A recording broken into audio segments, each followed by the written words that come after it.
Hello, welcome to Speech Talk Live. My name is Jay Oza, and I'm the host of this show.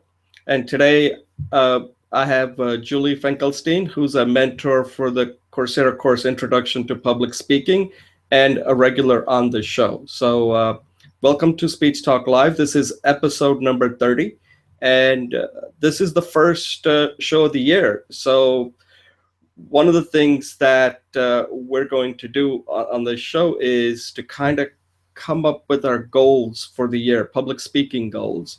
And I thought it would be a good idea to do that, whether you're watching this, uh, do it on your own and share it with somebody. So we're going to kind of publicly give our goals, which is kind of important to do that. But before we go into what we're going to cover on this show, let me just kind of give you a brief highlight of what we try to accomplish on this show. And this is our second year now, so I'm pretty excited. We learned a lot of things from doing it for pretty much most of last year. We did close to 29 episodes. So I think we learned a lot. Again, like I said, if we can get other people to join, fine, but I understand people have a busy schedule, and this does require preparation, and sometimes people just don't have the time, so we kind of understand it. So we're going to try to also figure out what is another way of getting other people involved, not in this particular program, because this is a pretty intense a program. And I think we have Bill Marius. Bill, can you mute your line while we're I'll just go through the introduction and then you can introduce yourself. So if you can just mute your line, I'll get back to you, okay?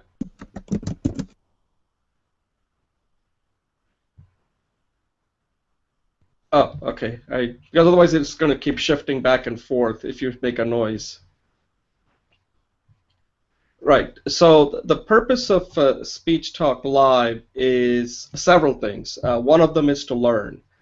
And I'm of the belief that public speaking is very hard, and you have to constantly be learning.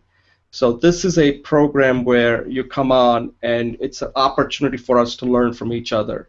The second thing is, some of us know specific, we all have different strengths, so it's an opportunity to teach others. So if you specialize in a particular area on public speaking, then this would be a good place to teach, even though I think I know quite a bit, but I'm always willing to learn from others. The third thing is, sometimes we make videos, so we want to share it with others and get feedback.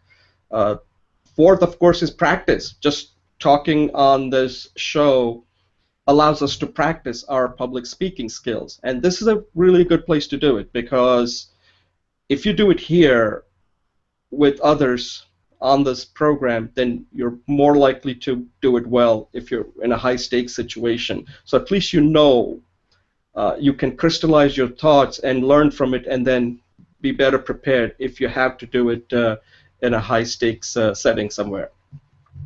The other one is it's a trusting environment. We're all here to support each other. So we have that trust that if I say something or if I make a mistake, I'm not going to be ridiculed. There's no rejection here. You have to so what I tell people is that if you come on this show, it's up to you to raise the stakes. Take risks, because here, if you take risk and it doesn't work out, nobody's going to get hurt.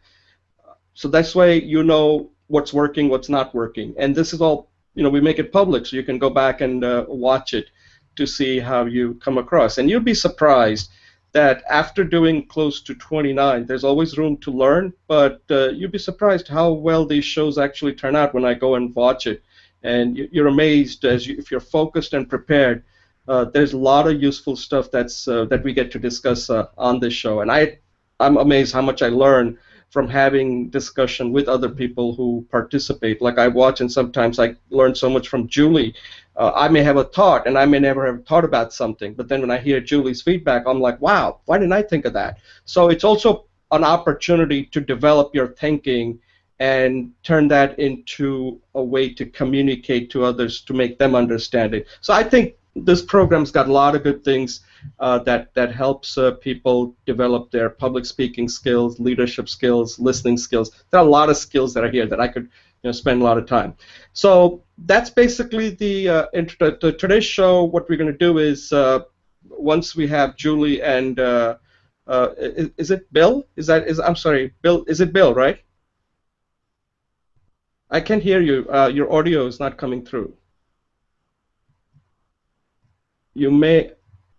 No, now you're muted. You have to unmute it. Say something.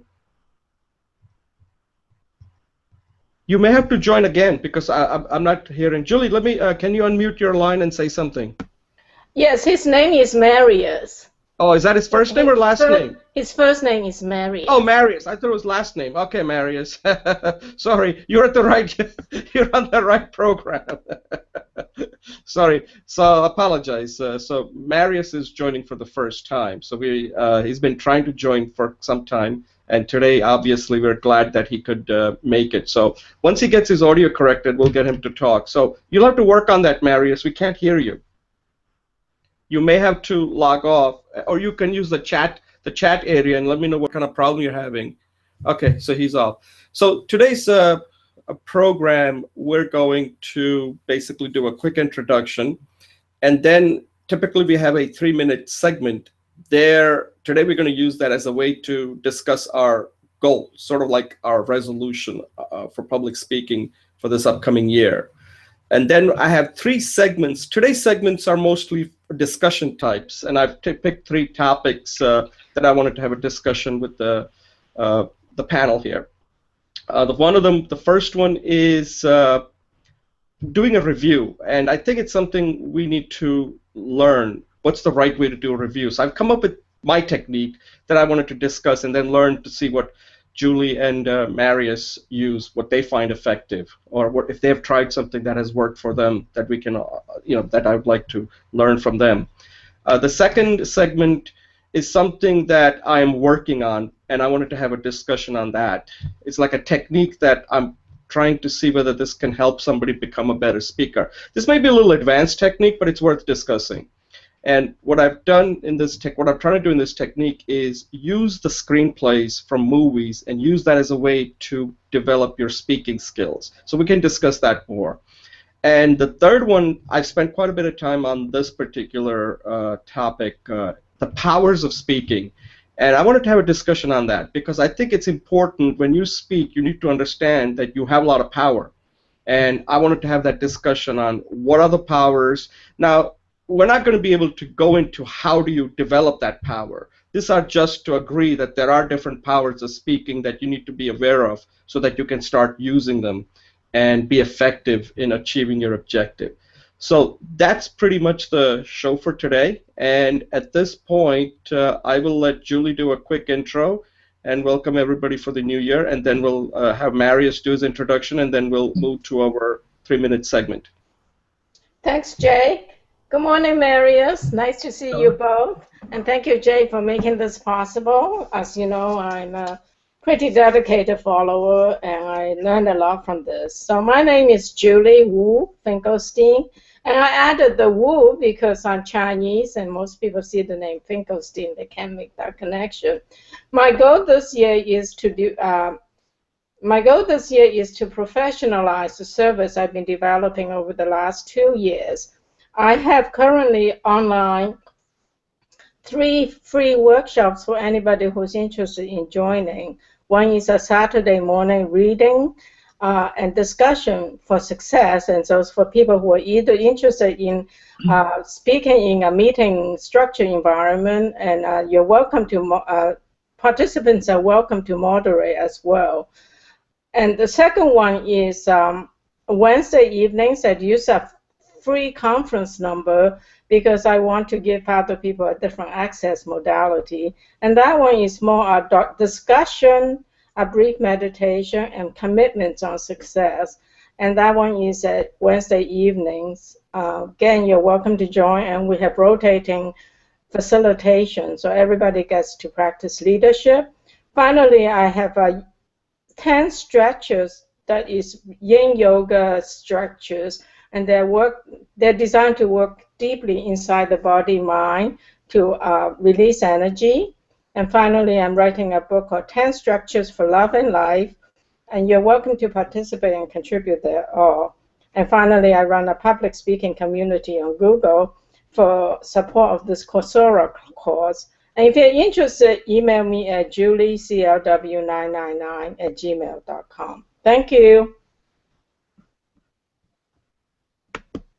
Okay, thanks, Julie. Marius, yeah, you can do your quick introduction, and then we'll move to our first segment. I mean, our 3-minute segment. Okay. Shall this be a speech or just a casual introduction? This is just this one is just a casual, quick introduction, and then we'll move into our next segment where it'll be more about discussing your goals for speaking goals for 2016. Okay, it's not really that I shall hold a speech. This is not right now. Not right now. Okay. Okay, I'm Marius. I'm originally from Germany, and I relocated last year to Chicago. And I'm a lawyer, and since I'm in the US, I figured out, okay, it's not working to continue to work as a lawyer. I need a GD degree here, and it would take me 2 years and cost a lot of money. So I was reconsidering, okay, what else could I do? And I decided to become a business coach, and I'm in the middle of, or I started the training last year in November.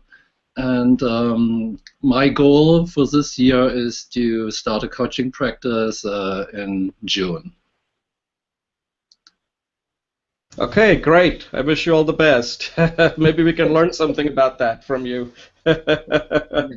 Coaching is, coaching is something that I'd like to do at some point regarding this, public speaking. So I need to get a little better first. Actually, maybe not. But anyway. We can talk about it. Yeah, right. So okay, so if you can mute your line, I'll just introduce the first the segment. The reason I'm asking you to mute your line is otherwise every time you talk, it'll the screen will keep switching back and forth, and when you watch it later on, it gets distracting. So don't take that personally. It's just the technology we have to deal with here. And okay, so the first segment that we're going to do is really to kind of get this year started and talk about the speaking goals, right? And it's important to do it in the beginning so that at the end of the year you can assess, how did you get better from where you are right now, and then let's say at the end of the year when we do the show, you can assess whether you made the improvement, whether first of all you were able to do everything that you wanted to do. So even though I put down this is a 3-minute segment, but I understand that it may take a little bit longer. So let me just tell you the things that I'm trying to do here with this. So I want it to be done publicly because then it's on the record. So then you can't just say, oh my God, I don't have to be accountable for it. If you put it here, if you say whatever you say, you're going to be held accountable for it. So be careful. At the same time, come up with a plan of action. Okay, you want to become a better speaker. What does that mean? What are you going to do? What specific things are you planning to do to become a better speaker? And if you can be specific, that would be good. Third is to find out who's going to keep you accountable for your speaking goals. In my case, I'm going to entrust Julie. So if she is okay with it, Julie will be my somebody I'm recruiting to help me support it. At least find one person, so that way at least you can have somebody you can talk to. And it seems like Julie may be for more than one person. And then the other thing is to set milestone. So I have certain milestone. In my case, I'm really planning for 3 months. I think 1 year is too long for me since I've already done quite a bit of stuff. And then answer this simple question. First of all, what is the confidence level that you'll achieve your goal? And lastly, how are you going to ensure that you're going to be better than you are today? So that's a question that we all need to answer because if we want to be successful. So here are the things that I'm planning to do. So I'll just give you quickly. So it's on the record.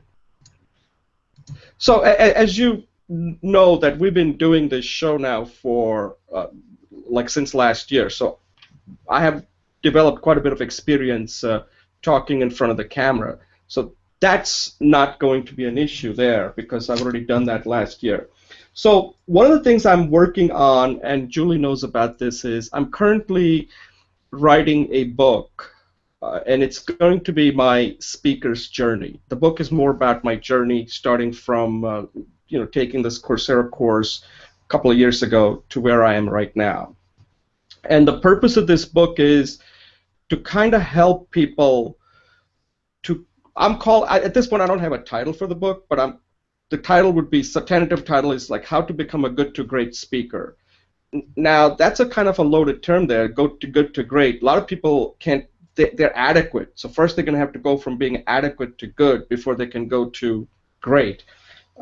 So I show them the steps that I use and also some of the things that I've learned through my speaker's journey. And I also talk about some of the difficulties that I've had over the years, right from the start when I started school till my last job, and then how I got into this whole public speaking. So I talk about that, and then I specifically show practically how one can go about going from adequate to good and good to great. So that's my book. So I'm hoping to get the first draft done by the end of this week, by Sunday, because I'm pretty close to finishing it. I need to watch a few more videos of Dr. McGarity to finish it, just so that I'm making sure that I incorporate some of his ideas.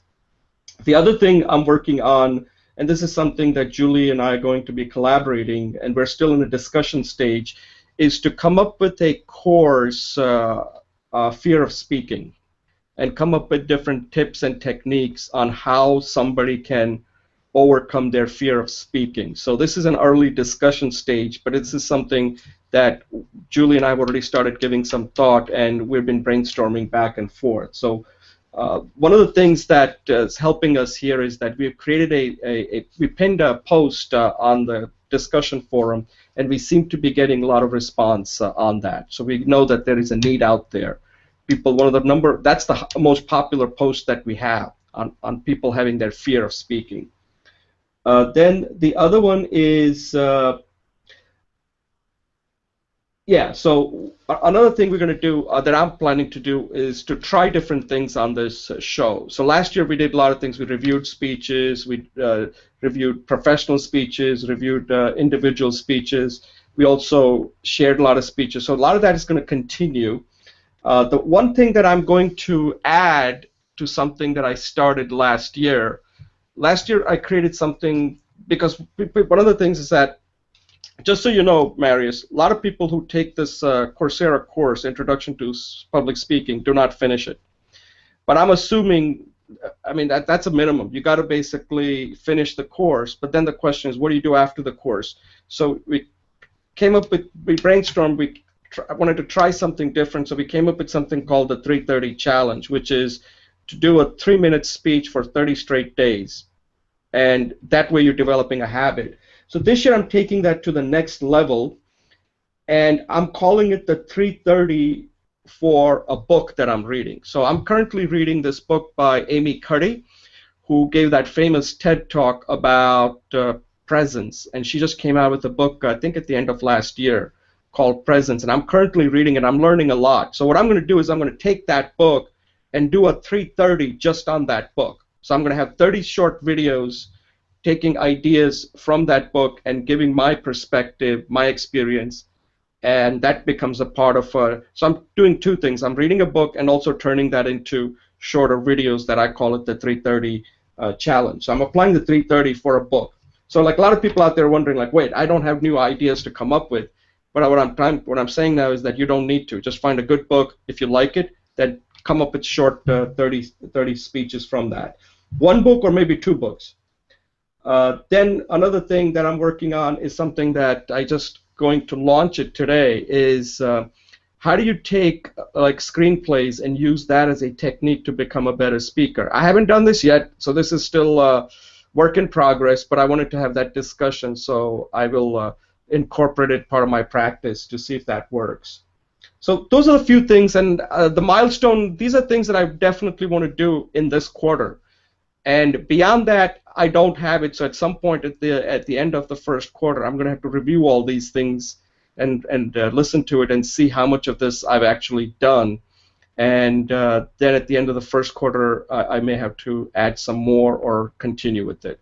So these are my, speaking goals. And Julie, you're the person I'm assigning as somebody who's going to keep me accountable and ask me, so Jay, where are you? Where's your progress?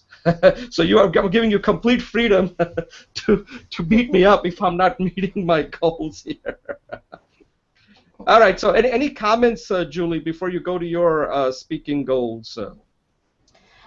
Thanks, Jade. Yes, first of all, I will put it in my calendar, and I think I'll give you a monthly check-in on that. So maybe we can do a monthly progress report as part of the show. Okay, sounds good. Thank you. Yeah. I think those are great goals. As you know, I've worked with you throughout the Speech Talk Live, and I really am happy to see that you're moving ahead and furthering the level of challenge in your own speech career, as well as being a service to others by writing a book that will be inspiring and technique-driven as well. So I appreciate that, really, very much. Thanks. Thank you. Appreciate your support. Oh, do you want me to go ahead now? Yeah, so are you ready for your goals, or should we go to Marius? I can do my goals, but if Marius wants to go first, that's fine. Just go like this and I'll know. Do you want to go first, Marius? Or if he needs more time. No? No? Okay, you go. Okay, I go. He needs more time to jot down a few things. Okay, thank you. Well, thanks, Jay, for all your support throughout the year, and Marius too. Just to make it public, Marius is my study buddy, and that's one of the tools I use, and I highly recommend our fellow students to use. So my goal this year on a speaking skill level, I hope to have fun, and I hope to have a more powerful presence and skills. In terms of practical project-related skills, I want to continue working the Wednesday evening and the Saturday morning class to help people integrate speaking as well as success into because to me success is a universal theme as well as speaking, and so it's nice to have that double power, double intensity. I plan to make my commitment to participate in the Speech Talk Live as long as Jay will run it, at least for this year. My commitment to Marius is that we'll work the 4 speeches together. My personal commitments are I'll do the 3:30 theme on some videos by Professor McGarity. Every week I will do at least one. I will post on the discussion boards as a mentor, supporting fellow students. I'll run my Google community in service of the students. And I hope that we will add one more workshop, and it could very well be the fear theme. I'm trying to figure out how to do it, whether it's a pop-up or a daisy chain or a scheduled workshop. Not sure yet, waiting for opportunities.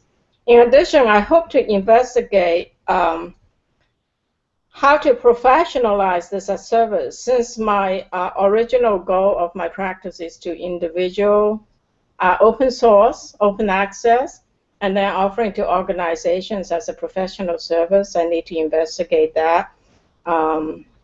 Perhaps join Toastmasters. And then finally, I think Michael Port, which Jay introduced me to, is a brilliant speaker, more from a performance perspective, acting perspective than the rhetorical tradition. So I hope to study some of his work as well.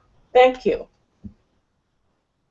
And oh, Marius, if you don't mind, I'll just ask you to be my my conscience, since we're doing this anyways. Yeah, so he's going to keep you accountable. Yes. You're accountable buddy, too. My accountable buddy. Oh, yeah, so one thing, that book, Michael Port has come out with this book called Steal the Show, and he talks more about the performance aspect of public speaking in that book. Because he comes from the acting side, so Which Great is book. also a good thing to know because, but like I said, public speaking is not just one thing; it's a lot of things, right? Which we'll go into it later when we start talking about the powers of speaking. So it is important to understand the performance aspect of it when you're speaking. All right, Marius, you're next. Unmute. So can you hear me? Okay. So my speaking goals for this year is I'm just started with Julie the public speaking Coursera course again. So we did the first introduction speech. So this is where we are. And my goal for the next 6 months is to finish this course and to do all the speeches and to make them as good as possible so that we both feel really confident to go out there and do speeches. This is my goal. And I'm working on to become a business coach. So for me, it's a side goal of public speaking, really to get good at to speak in front of people, present myself, and show them, okay, what can actually coaching do for them. So this is actually a really good, or this is main goal for me. And Julie introduced me to Michael Porter as well. I've seen some of his videos, so I will continue to watch him. And yeah, Julie is my study buddy, and we're working together, and we keep each other accountable. So that's my goals a little bit less than both of your goals. But I have really a lot to do to get my business started, and so it's public speaking is for me a little bit more on the side. So my goals are a little bit less than both of your goals. But I try to do as much as possible and to learn as much as possible in a short period of time.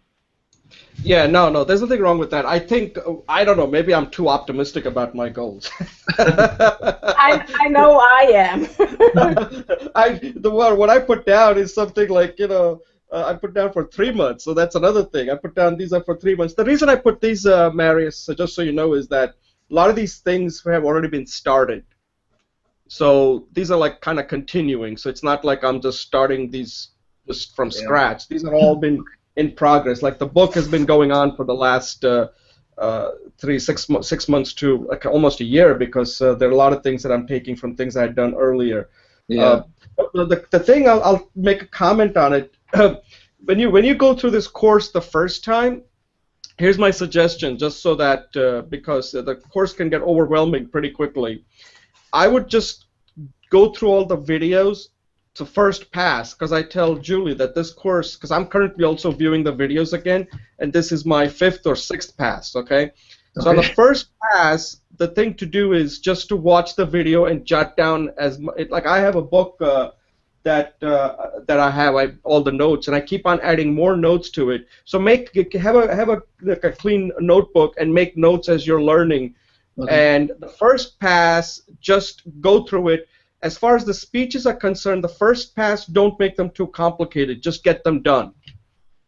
So that's what my suggestion is. Otherwise, you're going to get stuck and you're not going to finish the course. And that's what I see happening to a lot of people.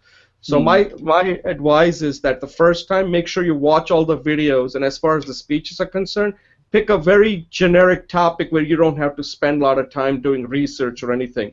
Don't make it professional. So the first speeches in the first pass, the speeches should not be about what you're doing for business coaching. That you can do later on. So I'm just. Well, actually, I have done, and I have done with Julie. We have worked on it, and so I'm continue with this one. I have started with this, and I think it's fine. Okay.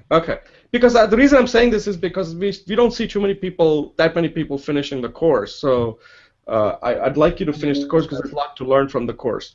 Yeah.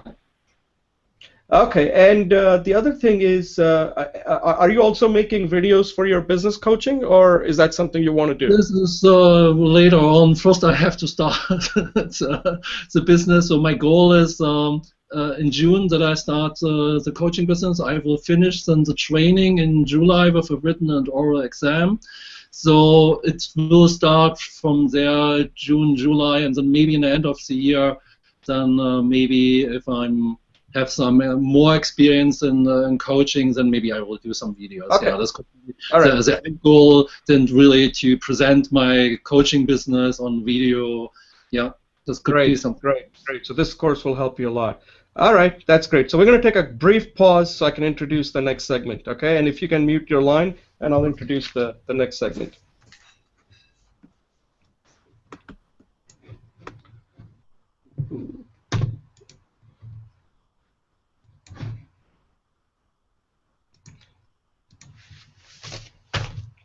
Okay, welcome to Speech Talk Live, episode number 30. This is segment number 1. My name is Jay Oza. And in this segment, I wanted to have a discussion on reviewing a speech. Like, what is the best way to review it? So before I go into this technique that I'm kind of proposing, it's something, revolutionary or anything like that. What I used to do in the past was I would just watch, like, let's say if Julie sent me her video and saying, Jay, can you do a review of my speech? I would just basically watch the video multiple times and jot down things, etc.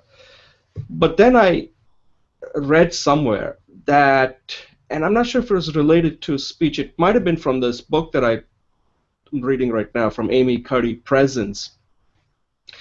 And what I discovered is that the way I've been doing the review is fine, but I think it may not allow me to do a real good review, because if somebody's asking me to review, I want to basically help them in many ways, because speech has got many different parts to it. So I think that a good way for me to give a good review is to do it in 3 passes. Now, you can interchange it. The last pass is the one where you want to watch it as it's recorded, the way the person has sent you. But on the first pass, you want to just focus on some specific aspect of it without other distraction. So let's say I am watching Julie's speech, a persuasive speech. The first thing that I would do, and this is just, you can interchange this, is to mute the audio completely and just focus on her body language. And that means that I'm now going to be looking for whether she's comfortable giving the speech, what kind of gestures she's using, are the gestures distracting, or is it something that's capturing me to pay more attention? So just focus on her body language and what is it trying to communicate. And by muting the audio, I am not now going to, the words are not going to dominate. So I'm just going to just look at her her body language and her gestures, facial expressions, etc. What is that trying to communicate? Because that's very important, right, when you're giving a speech. So then after I do that, I'll make notes saying, okay, comfort level, excellent. Was she having fun giving the speech? Did it look like she wanted to give a speech? Because sometimes a lot of people create that body language where they don't want to be there. And I want to know whether she's really into the speech or not, okay? Because that can tell me a lot. Like if she's not into it, then, what is her objective? So I'm trying to extract as much as possible without listening to what she's talking about, if that is possible. And again, I'm not saying I'm good at this. That's what I'm going to start doing. Then once I do that, on the second pass, I'm now going to not watch her, but just focus on the content of the speech. So I'm just going to focus, I'm not going to look at her speech, and I'm just going to flow it like Dr. McGarity shows in the course, whether I can flow her speech, come up with the outline, and what is her main message. So I'm really focusing on the content and invention and arrangement and all those things, right? So that's what I'm really focusing on. After I've done that, then I will watch the speech as is, with audio and video, with body language and all that, to see if it's in harmony. Is her body language and her content are all working together? So I feel that if I do that in 3 passes, I would be able to provide a very good feedback on how effective that speech is. Now, one thing I want to make it very clear. When people are watching your speech, they're only going to get one shot. So this feedback is really, it's much more than you would ever get from a person, because this is to kind of dissect your speech into its elements, because at the end, the elements will create the overall experience on how other people are going to be perceiving your speech. So I wanted to kind of get your feedback on it, get your point on it, on what you find effective when you're reviewing a speech, and is this something, do you think, will help others if you have to follow it, doing it in multiple passes, so that you're isolating each part and then putting it together when you watch it on the third time? So, Julie, what is your take? How do you currently review speech, and what do you think of this technique? So, Jace, yes, up to now I've been just watching the speeches multiple times, but generally because I'm a content-driven person, I tend to take notes, float the speech at the first go. And so I tried it both ways on your speeches today. I found that it was very helpful. First of all, for me, since I'm naturally content-driven, I do the flow of the speech on the first round. And then the second round, I turn off the, and now what I do is when I listen, I turn off the video. I don't look at it. I actually take it out of my screen. And I found that very helpful to help me look at the content. And then I looked at, again, muted, looking at the body language. And yes, I do see a lot more degrees of comfort, how clear and punctuated the body language is. And then the third round, I can put it all together. So it's very effective and efficient way to look at the speeches. So I'm going to adopt that technique. So you think 3 is sufficient, right? Like you don't need to, because like sometimes I don't even know if people are doing it even like 1, because what happens with 1 is that 1 will dominate the other, and then you are not going to be able to. So just so you know, this is primarily if you want to really help somebody out and give them a really good review of what they're doing. But the reality is that when somebody is watching your speech once, they're not going to be as focused on each of those aspects that you and I are talking about in reviewing, because they're just only going to see it once. I think part of that, whether 3 is sufficient or not, is driven by how long the speeches are. So, for example, when your last speech was about 11 minutes, and I actually had to watch it another time. So I imagine if it was half an hour, I would probably have to watch it many more times than 3, you know. Right, But great idea. At that point, you better get paid. Yes. Okay, you'll pay me. You will pay me. At that point, I'll send you. You have your PayPal account ready? I will.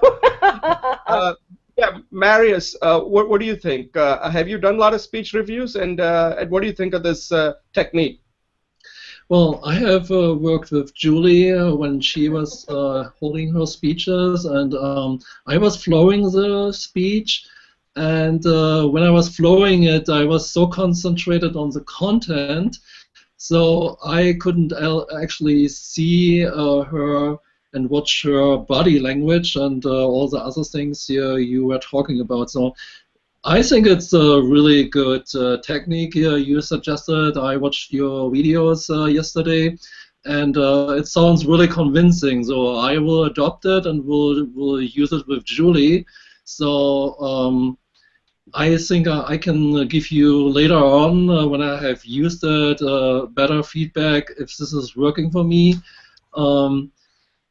So far, what I have done with Julie is I watched her videos, and I was concentrating on all aspects, on the content and on her body language. So this was just when I was watching it one time, and I could actually sense a lot during this watching one time. So for me, I have to see if it's necessary. What you're talking about is really a really deep, good review. I think kind of normal feedback would be probably watching one time and try to gather all the information you get. Yeah, your technique sounds really good, but it seems to be will take a lot of time, and so I don't know if a lot of people will do this. I'm doubting a little bit that it's more like, okay, you get paid for it to do it. That is really like professional. If you really want to give professional feedback, then your technique, I think it's excellent. For the normal kind of daily feedback, it's probably most people will continue to do just watching and try to concentrate on the content and see the person, what are the gestures, how they do, and then give feedback on the whole on the encompassing impression. So that's yeah, so far my yeah, no, you're right. I mean, this is primarily like, you're Julie's study buddy, right? So obviously you're working to help her improve. Yes. But you're right. This is something that most people are not going to do. They're just going to, because when this is for somebody who really wants to help somebody get better, right? Yeah. But when you're giving it in front of an audience, they're only going to judge you on whether they like the speech or they don't like it. That's basically it, right? Yeah. There's no like, well, let me tell you why I didn't like that speech. They're never going to do that. They're going to say, yeah, it was a great speech, or they could be lying to you and saying, oh, I liked it, and they didn't understand a single thing you said. So, but this is primarily, like you said, because on this show we are all basically our student, right, and teachers and coaches. So if somebody, like as I was kidding to Julie, that this is something that I would do unless that you're part of this community and saying, Jay, can you help me out? I have a speech to give, and it's a speech that I'm giving for some particular occasion. Unless it's a shorter speech, like for 3 minutes, yeah, you can do that, right? But if it's like what Julie said, if it's a half-hour speech that you have to give, let's say you were giving a speech on business coaching or something, it's a half hour, then I wouldn't do it like what you just said. You're absolutely right. Then I better get paid if I'm going to go through 3 passes the way I just showed. This is just a technique that I just wanted to kind of have a discussion. So I agree with you. It's a good technique, but it is time-consuming. Is that the main takeaway there? Yes. Yes. Right. Julie, any closing thoughts? Do you think, like, if somebody watches the speech as it is the first time, do you think that could potentially bias them if they then went back and started doing by flowing it, by looking at just at the content and also looking at the body language? Because the sequence of steps are very important here, right? Because if I listen to your speech and then saying, okay, now let me go back and look at her body language, then already I've seen you give the speech as you have recorded it. Will that help me understand your body language better, or it just depends on each person on how they want to the technique that they're comfortable with? Your question is does the sequence matter? Is it if you do the content first, does that affect how you evaluate the body language? My own feeling is that 80% of at least 70% of my perception is driven by content, because I come through more content-driven profession, right? IT, information systems design. So for me, the content, I'm naturally going to gravitate toward the content. So for me to do something else is not in alignment with my process. And then I think implicitly you want the body language to align with the content anyways. So to me, it actually supports the underlying process. That's my opinion. Thank you. Okay, that's good. Marius, any closing thoughts before we close this segment out? No, I agree what you both said. It's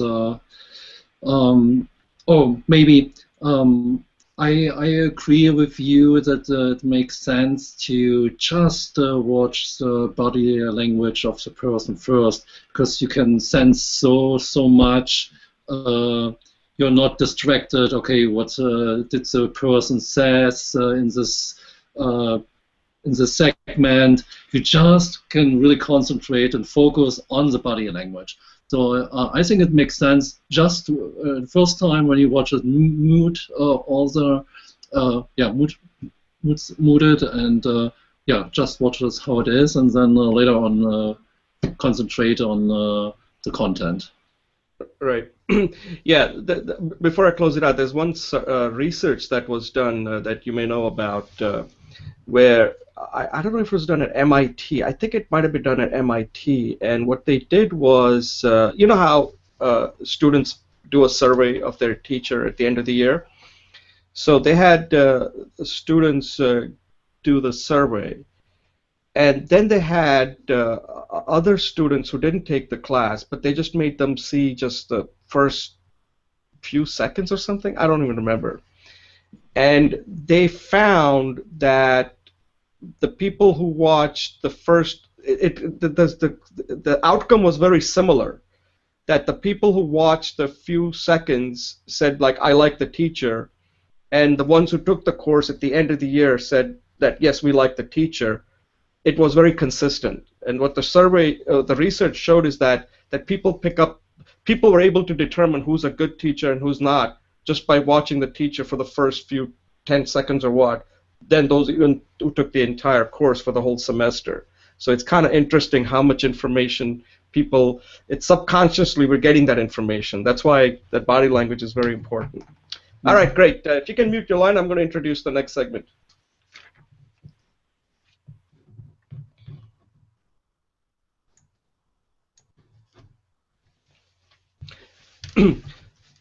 Okay, welcome to Speech Talk Live, episode 30. My name is Jay Yoza, and in the second segment, we want to have a discussion around a technique that I've just started using. So I just wanted to find out what Julie and Marius think about this technique. Now, this may be a little advanced technique. Now, some people who are taking the Coursera course or learning public speaking, I don't recommend you go and try this technique, because this is probably, I would consider, an advanced technique, but it's something to, give it a shot. It's something to start getting used to. And the technique is not that difficult. So I actually stumbled onto this. So I started, I tend to watch a lot of videos on YouTube of different movies, like Godfather, you name it, Schindler's List, and in fact, we even review some of those scenes as a way to become a better speaker. And Julie can attest to that. We have used the scene from Godfather, the famous scene with Hyman Roth and Michael Corleone.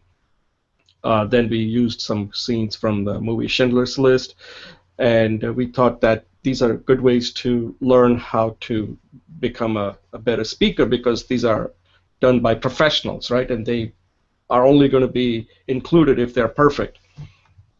So I said, why not go through and look at a screenplay and pick certain dialogue and mimic it, and then watch the screenplay and see how the professionals do it.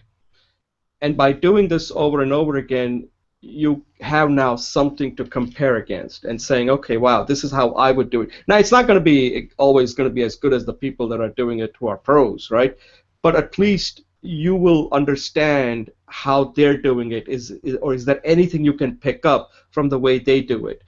So the technique is basically you find a screenplay, and the one that I'm currently looking at, and this is basically a good one to look at because it has a lot to do with public speaking and the fear of speaking, is that movie that won the Academy Award, The King's Speech, where King George, or I'm not sure, King Edward, I don't remember his king, what king we were talking about here. He had to give a speech when Germany attacked England and they were declaring war, and he had to give this speech. But he has a lot of fear of speaking, and then they had this coach. He had to teach him on how to overcome that fear. So it's a very good movie, especially about how to overcome your fear of speaking. So that's the movie that I'm using right now. That's a screenplay. And there was this one particular scene at the end where he has to go in front on the radio to give the speech. And then I just watched it, and I included all the links that you can watch to get an idea. And but this one is not really a good example because in this particular case, the king has a speech impediment. I think he has a stuttering problem. So this may be that your speech here, when you do it, is going to be much better than the king because the king has some speech issue, speech impediment.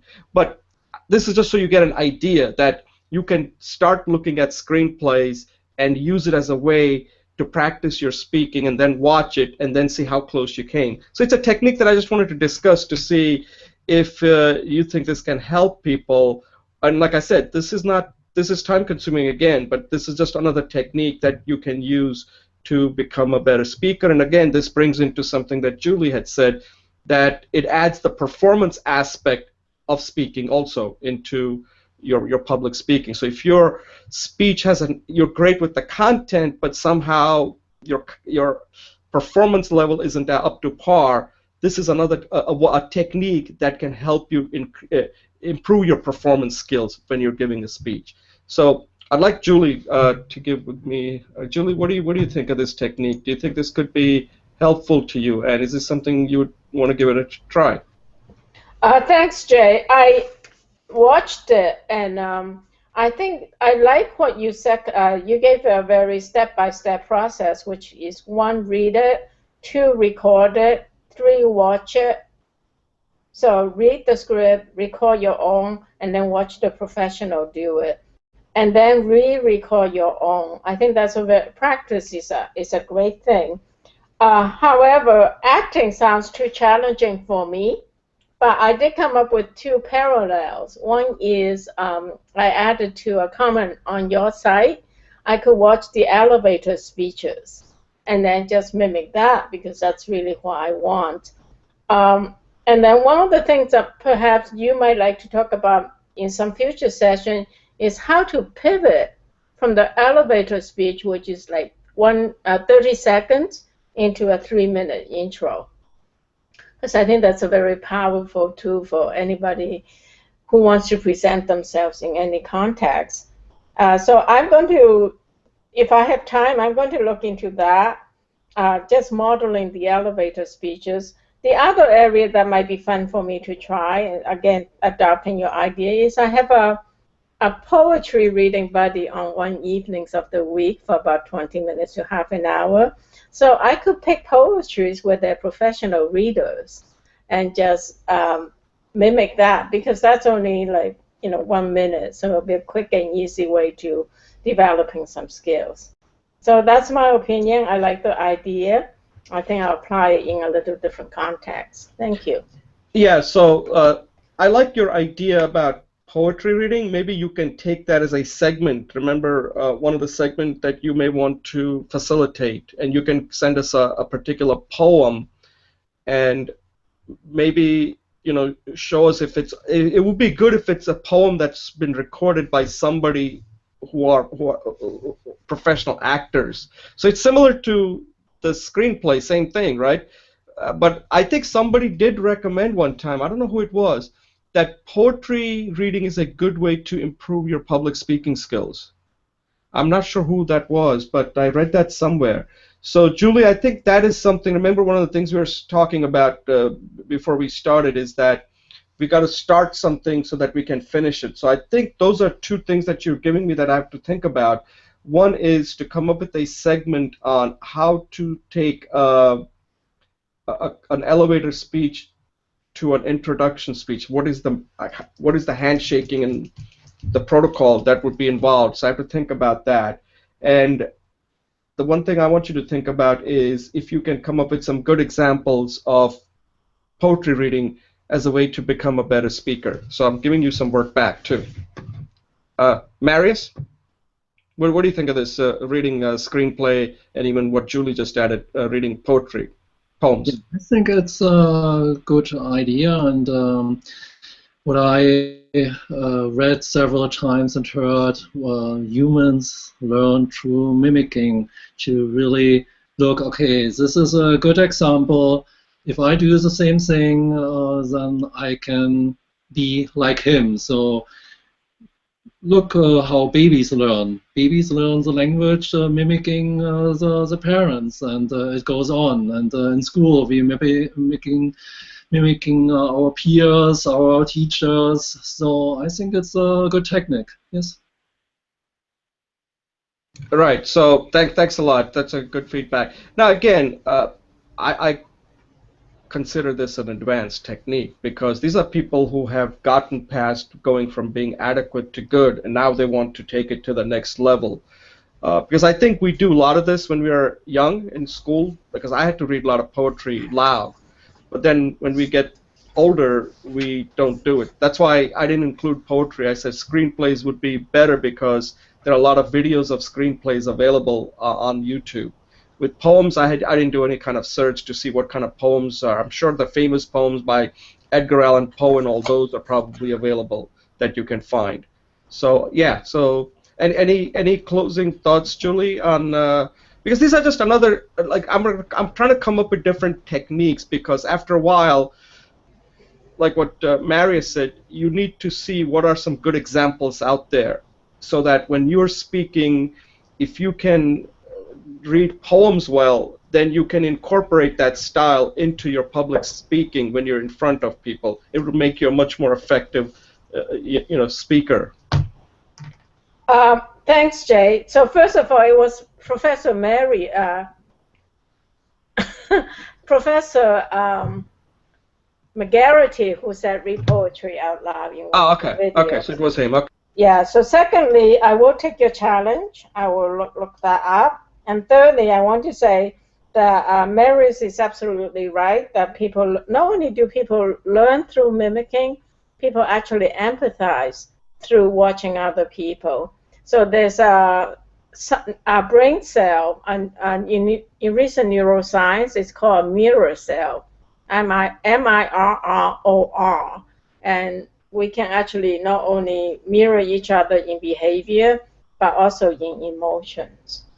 So I just want to underscore that. Thank you. Yeah, so one of the person that I've been mimicking, just so you know, and I think I included it in my book when it came to informative speech, because it came after I watched that particular video lecture that Dr. McGarity does, where he clarity through elaboration. I don't know if you remember if you remember seeing that particular section, where he uses the example of Elizabeth Warren, where she makes a point and then she elaborates. Watch that. That's, I think, is one of the best example technique on how to give an informative speech, the clarity through elaboration. So the person that I was watching, actually was last night, I believe, was Steve Jobs. And I was watching when he first launched his iPhone, when he did his iPhone launch presentation, the 2007. And I noticed something that he does. I said, what makes Steve Jobs so good? And then it occurred to me, it's very similar to what Dr. McGarity said, that when he's talking, even though it's a large audience, right? But the way he's talking is almost like he's talking to you at a booth at a convention floor. That's how his speech sounds like. Even though he's talking to a large audience and he's far away from them, but the way he's talking, he's almost talking to you right like he's next to you. And the way he does it is like something that I've always recommended, Julie, if you remember, that keep asking questions. Like, so what do you think of this? How do you think this? Like, he keeps asking questions, and then he uses these real zippy words like, isn't this amazing? Isn't this wonderful? And these words are like, I don't know if they're well chosen or not, but these are the kind of words that even after he's done, you will remember those words, because the words are that powerful. The words that, and these are simple words. It's something like, and I don't want to bring this guy up because I know how Julie feels about him. It's kind of what Donald Trump does a lot. He tends to use these zippy words that after a while you're like, well, nobody talks like that except him, but then you tend to remember those words. And Steve Jobs kind of uses the same technique if you watch that iPhone launch. So that's the person that I've been mimicking because he's considered as sort of the gold standard when it comes to giving presentation. So I just wanted to throw that out, that Marius, that you're absolutely correct, and I just wanted to say that I do mimic people that I watch. The other person I also mimic is Bill Clinton.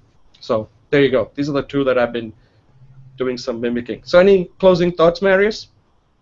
Who are you mimicking? I'm actually mimicking John Assaraf and yeah, Eben Pagan. So this is my both guys I like, and the style, how they talk and how they present themselves.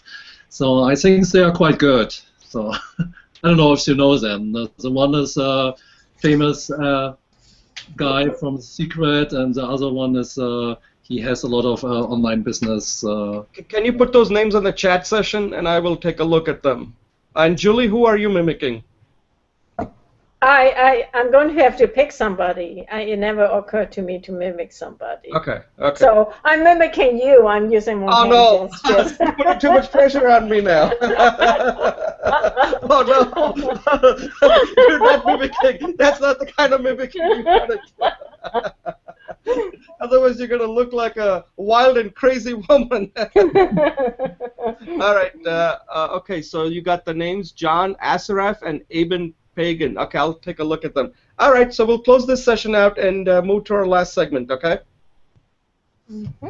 And just mute your line so I can introduce the next segment.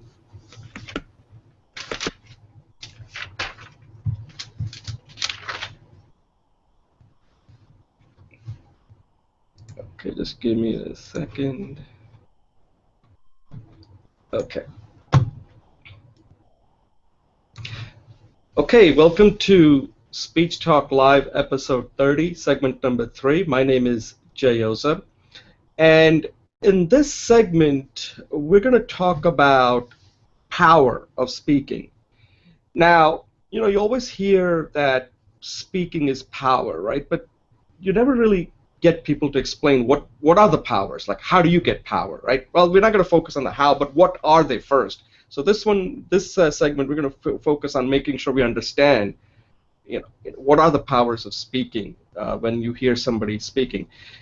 And I've come up with 5, but before I go into each 5, I want to kind of tell a little story to kind of illustrate the power of speaking and power itself, because human beings, whenever you're speaking, there's a power. Like I'm speaking right now, in some sense I have a power because you guys are listening, so there's a power of speaking right there.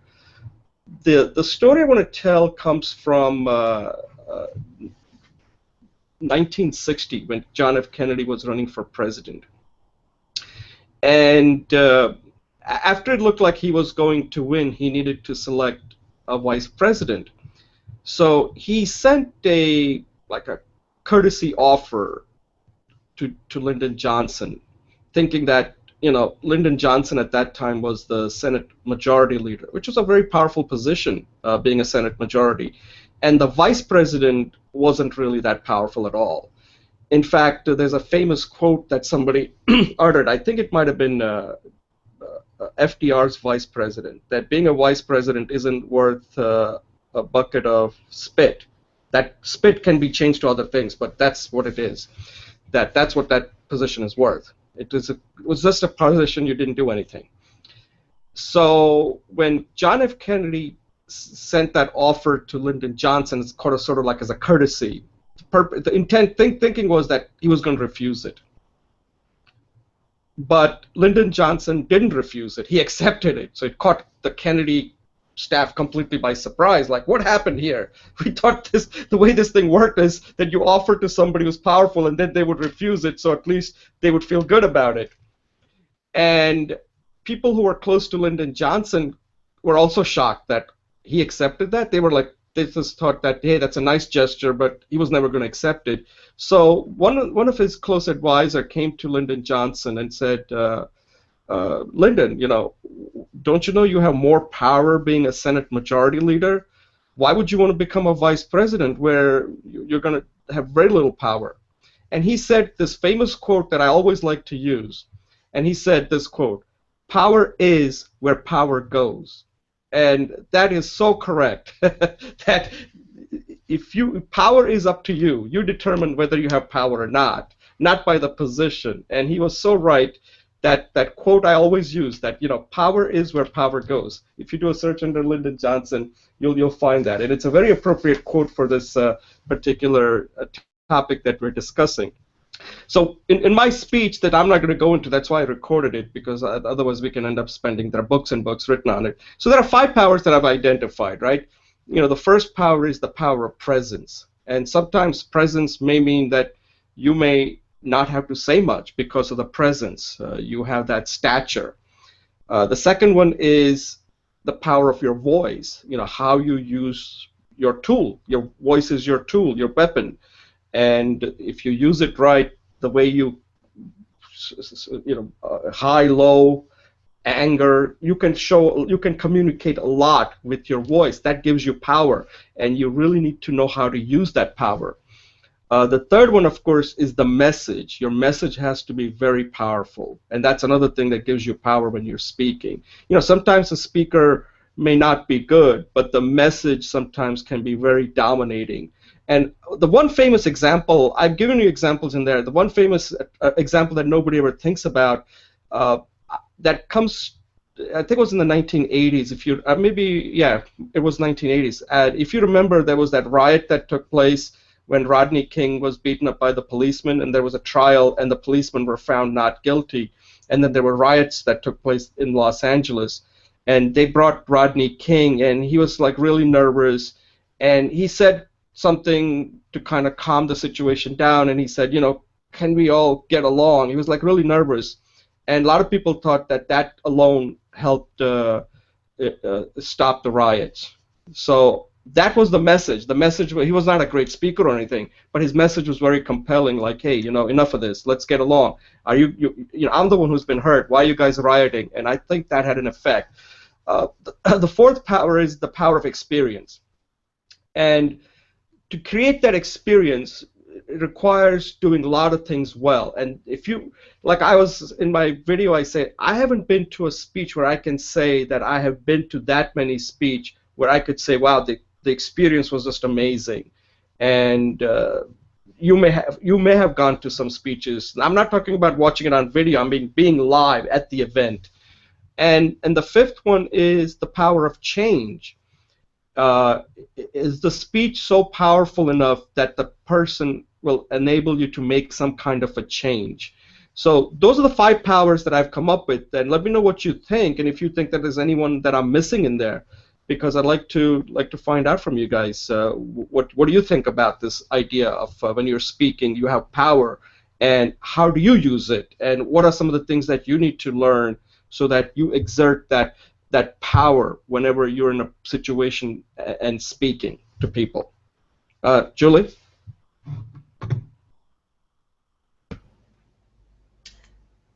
Thanks, Jay. Using my hand signals. So, very interesting topic. I think you did a great job developing the 5 powers, and I think this is definitely a proactive way of looking at speech. So instead of looking at speech and say overcoming fear of speaking, which is something we have to look at, is look at the positive attributes. So it's always nice when you're talking about change and transformation, is to look at the bottom line and the upper line, because that gives a path. In professional consulting, is called gap analysis, right? So today I'm going to speak to the power of presence, and because the power of presence, you had mentioned in the earlier segment that the minute, 2 or 3 seconds, the audience have already made up their mind on what they think of you, and that is pre-verbal, and that's embedded in the power of presence. So I see there's 6 elements in the element of that constitutes presence, and it shows up not just in speech, but everywhere you go. So the first one is just showing up, like you said, being physically present. The second one is attention, how awake and aware you are of the environment. So one of the things that we talked about meditation is meditation refines and solidifies and increases the power of attention. Okay. The third one is showing up or enthusiasm. When you have attention and enthusiasm, what you get is energy. So that's the third component. Energy offers a kind of clarity and intensity. The fifth one is intention. If you have a clear intention, you're here to provide the service, your audience will pick that up, the clarity of intention. And six is empathy or caring or connecting to the audience. So when you talk about Steve Jobs talking to a massive audience of thousands of people, but he can act as if though the audience could feel like as if though he's sitting right next to him, talking to him. To me, that's connectivity, reaching the stage of caring and empathy. And all this together, all these 5 elements adds up to charisma. And charisma is a presence that is very useful in public speaking, but it's very useful every time you show up as a human being. So I think that what you're saying is great, and I think each of them merit that level of investigation. So that's why I want to share. Thank you very much. Yeah, that's good that you focused on one. So yeah, so sometimes you don't need all of them. You just need one of them, and even if you take one of them, that's pretty powerful. But sometimes you can combine, multiple of these, like change and message could go together. So it's a good, Julie. I like the way you developed that thing about presence, and one day you can take that and show how somebody can do that. So that's another little homework for you. Now that you've given us showing up, attention, enthusiasm, intention, empathy, and I'm pretty sure each one of those could itself be a book or a topic in itself. So that was very good. I like the way you did that. Marius, what do you think? What are your views on power of speaking and some of the 5 powers that I talked about, or which one do you want to focus on?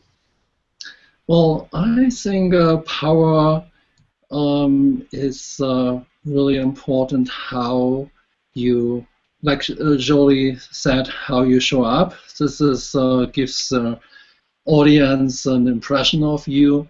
And I heard or read a few years ago, people, what is your message and your words, what you're saying? This is only 20 or 30% of actually what people perceive. So what Jolie was focusing on the present, I think it's really important to how you show up, how you present yourself, what kind of charisma you have. So, and if you're then on top, you have then a good message, you're perfect. You're really perfect. So I totally agree with Julie to concentrate on your body language, on how your words sound, how your voice is, the modulation of your voice. So that's all important. And of course, on top, if you have a good message, that's all together, that makes then a good speech. So I think this all together, that makes it powerful. If you leave out some of the things, then it's not so powerful. I think a powerful speech comes to when it comes all together, then it's a powerful speech. So I think, but the focus Julie has on presence, I think it's right to focus on this and then on the message. Yeah, I think there's one thing. Yeah, sorry, go ahead. Yeah, no, I was done. Thank you. Right. I think there's one thing I was just now thinking about what you just said, Marius, that I might be missing here. And because, see, you can have a lot of power, but the question is, and I'm not sure if this is a power or this is just, it is the way it is how you use that power. Of course. Because there have been a lot of people who have been known for being very powerful speakers, but did not use it for good. They used it for a lot of bad things, right? So is that just, I guess that's not a power. That's what you do with the power that you have, right? So it's also one of the things that a lot of people develop, that they develop early on, that I have a lot of power from speaking, but then they take it in a different way and they become, they use it for evil purposes. So it is, that's why what I wanted to get across is that when you're speaking, there are two things to remember. There's power in speaking, and then there's also power in listening, right? And there was a psychologist, I think his name is Weick, and he said something that I always like to, it's one of my favorite quotes besides the Lyndon Johnson quote. And he said that when you are speaking, you got to speak as if you're right. But when you're listening, you have to listen that you could be wrong. And I think that is so true, that a lot of people always want to show power when they're only like I'm talking right now, so you guys are listening. But at the same time, one of the things that allows me to do here with this Google Hangout is that when you're speaking, I immediately mute my line because I don't want to interrupt you, because I have a habit of interrupting people. But in this thing, I'm constantly, it's becoming a habit that when I'm listening to you, I will let you finish because I want to know what you're saying. And there's a power in that too, the power in listening. Now, when you're, so the question you may ask is like, well, wait a second, Jay, if I'm speaking, how can I do both? And the way you do it is, again, I go back to Steve Jobs' example, and I think Bill Clinton does this really well. They draw the people in by asking the question that you are already thinking of but not able to ask. So I'm making you involved in my speaking. So instead of me talking down to you, I'm talking with you as an equal. And that's a very difficult technique that I don't see a lot of people out there are able to. So again, it goes back, this is all tying into some of the earlier things we talk about, that mimicking part is very important. If there are exemplars out there of people who do something well, then it is important for us to watch it again and again and again. And I keep watching some of these speeches again and again and again and try to look for what are the subtle things, because they're doing it instinctively. But for us, as we are learning, we have to learn those things so that it becomes a part of something that is automatic. We don't have to think about it, right? Because that's what makes you go from being a good speaker to a great speaker. Yeah. So anyway, that's Julie, any closing thoughts? Because again, power is a pretty tricky thing. It could be used for good and bad, but it is something that you do get, and you have to think about it when you are speaking. Because if you're speaking and you're not thinking in terms of power, then my question is, why are you speaking? And any thoughts on that, Judy, before we close this out? Yeah, absolutely. I think you tapped onto a very fundamental reasons why people are afraid of speaking. Is first of all this power. I think people implicitly know they have this power, and they don't know how to leverage it. And any kind of skill or tools is a technology. It doesn't have a value, a moral value. So as human beings, we want to be clear about our own moral values, and then use the tools to help us become more effective. So I agree with everything you guys, both of you are saying. Thank you. Great. And any closing thoughts, Marius? No, I have nothing to add for what I said. Okay, thank you. Okay, I'm going to take a brief break, and I'm going to get back to something else. Okay, I need the break so I can edit that out. Yeah, so Marius, this was your first time. So what was your experience? Is this was this good, bad, ugly, or what? Very ugly. Very ugly. That's what I thought. No, actually, I really enjoyed it, and was quite informative. And so I'm looking forward next time when I can present my speech and get some your feedback. So I think it's a really good way to communicate and to learn with each other. Is there any topics or something you want us to bring up, or any speakers you want to for the show would be a good one to review? Because you mentioned two names there, John Asraf Yeah. and even Pagan. Are there any of their speeches that are like, let's say, between less than 20 minutes or 15 minutes that are good to review? Evan Pagan is all about business. I probably not so much. John Asaraf, he has a lot of speeches. It's all about selling. Okay, I'll take a look at it. Because sometimes we do a theme show. So if there's a show on a particular theme like sales, then because one of the things I'm working on is developing a sales team, and the person that I'm looking into is Anthony Robbins, because he's well known. Yeah. So Anthony Robbins is one of those guys. So we can combine like 3 speakers and saying that these are the 3 examples of good people who can sell when they're giving a speech. So that's a good. I'll keep that in mind.